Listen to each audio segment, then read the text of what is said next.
On my first ayahuasca retreat, there was a guy called John. That was not his real name, but I changed it for the story, right? So the guy, he approached me directly when he came out of the car. Like, we were in a circle of, everyone would introduce themselves, and he was shivering so much. Like, he was sweating. You could tell, like, he is in a very, very, very bad state.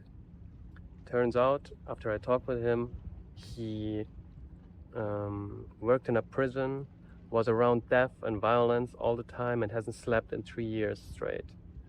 Like, not a single night he had like good night's sleep.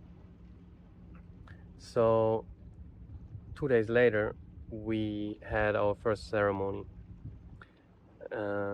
And directly after drinking the cup, he was sitting at the other side of the campfire, right? I could barely see him in the beginning of the ceremony. We drank the cup, and maximum 5 minutes later, he already started vomiting. I didn't feel anything by then, right? But for him, it already started clearing all the pain and all these emotions and all the pressure and whatnot out of his body, out of his system, right? So for him, it was like super strong. On the next day, he comes to the sharing cycle where everyone speaks about their experience, light-footed, almost dancing, smiling and saying, "This is the first time in 3 years that I had good night's sleep."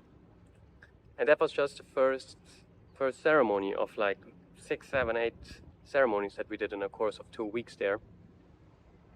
And by the end of the retreat, this guy, he was a completely new human being.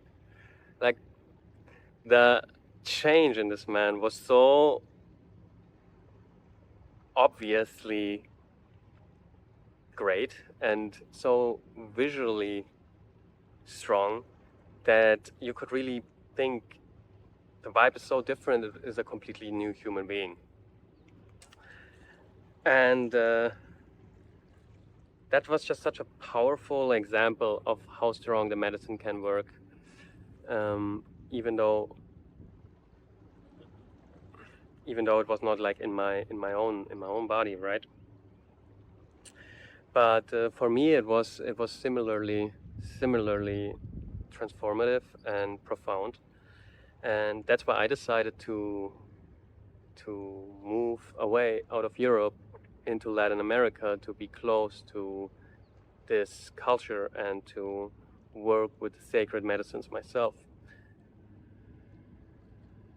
Because all the Western approaches for psychological conditions are, in my estimation, not even in the same ballpark than what those indigenous healers can do. Disclaimer, as always, obviously, there are some people where psychedelics or ayahuasca or whatever medicine is not the right fit for you. If you have a predisposition for maybe psychotic phases or some other predisposition for mental illness, then stay away from it, really.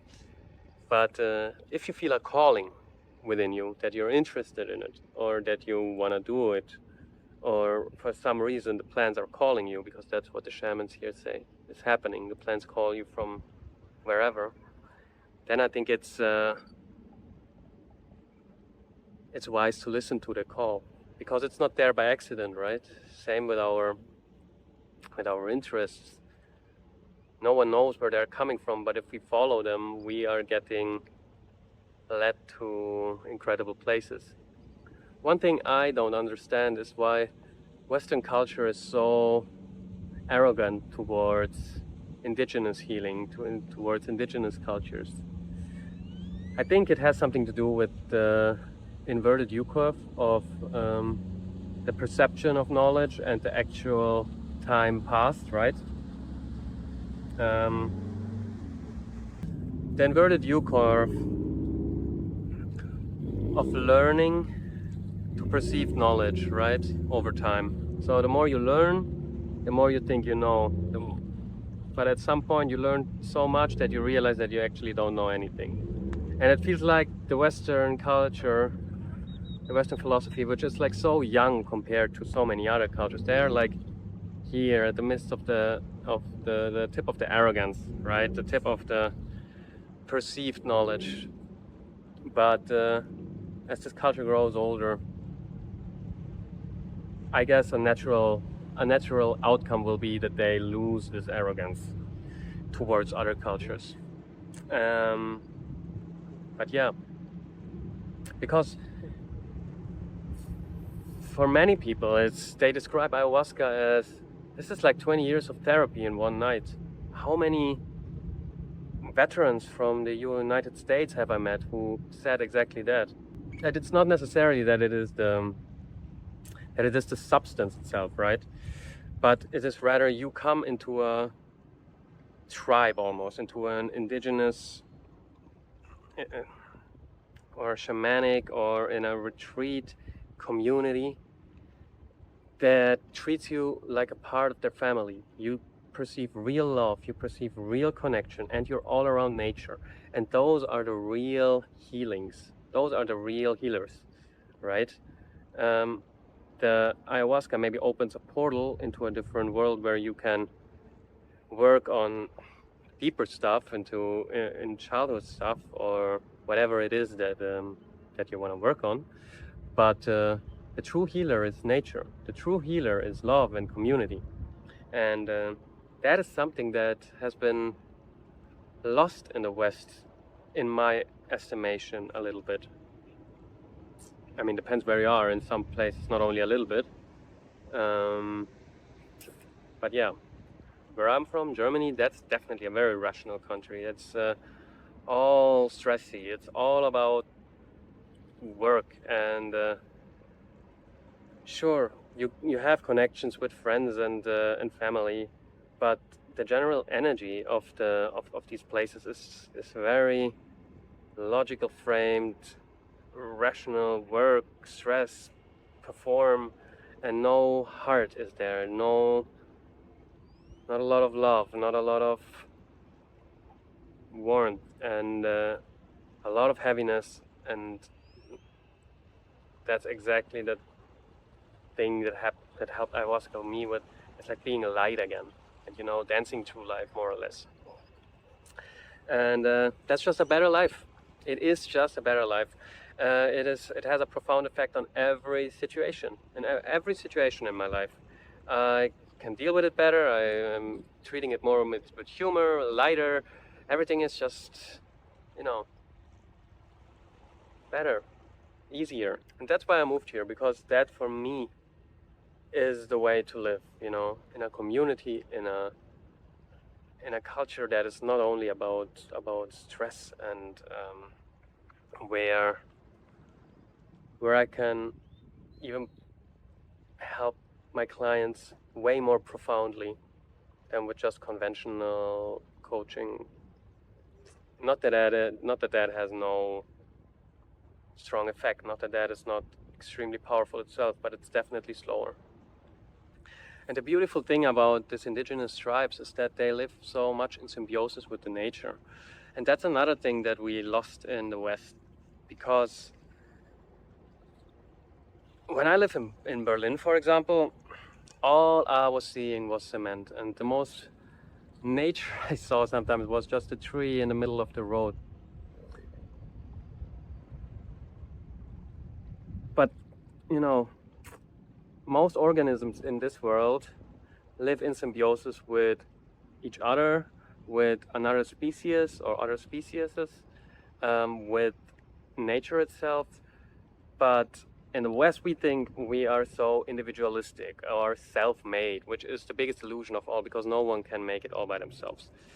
Everything in this world works in symbiosis. And when we live more in connection with nature or in symbiosis with our environment, we are just so much more connected to the earth and to everything around us, and are not constantly in this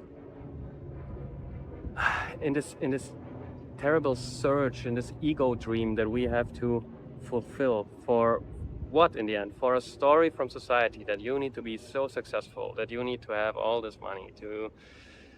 For what? You will just be envied at the end. That's all you get. Like, yes, and you can buy a lot of your desires.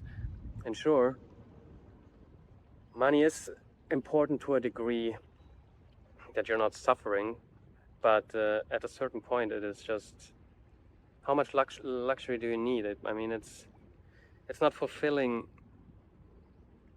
the things you really want to fulfill with it, because it's always a deep search for love or for connection or for things that are more important than status or whatever.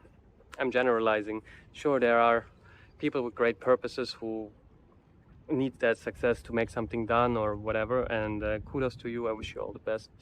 But yeah, I'm just a little bit venting right now. So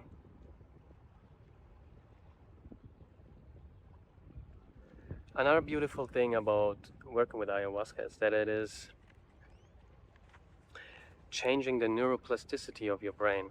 It is like a fresh snowfall, is something someone once said.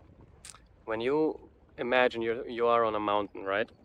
And there are a few ski lanes down the mountain. Those are like the neurons in your brain. And when you have your skis in those two lanes, very hard to get out of them, right? Because they're already deeply wired into the snow. But what ayahuasca is doing is it is like a fresh snowfall. And once there is fresh snow on these two lanes, at the beginning, it's very easy to carve new pathways into the snow. But if you directly after the ceremony, after you go home, you go in directly the same old patterns and the same old environments, and then you just reaffirm and you just re-trigger those old neural pathways. So when working with the medicines, it is very crucial how you integrate afterwards. In a sense, what is your, especially in the beginning, what is your new way of being in the world? What is your new way of acting, new way of thinking? And whatever it is, when you start that new behavior, it is wiring in a new identity. But if you go and repeat all patterns, as I said, you're back right where you started. So it's never smart to confuse those sacred medicines with an answer or something. It's a portal, it's an opportunity that you can recreate your identity, basically. But yeah, it needs to be done in a conscious way. Especially because the plants, the Mara Aya, is showing you a deeper truth about life that you cannot ignore afterwards. Like, at least that's what it has been for me. And you know, that was the true medicine, because it took me out of this constant you know, need for something, need for desire, need for success, or whatever, right? Whatever floats your boat. Anyway, I'm a bit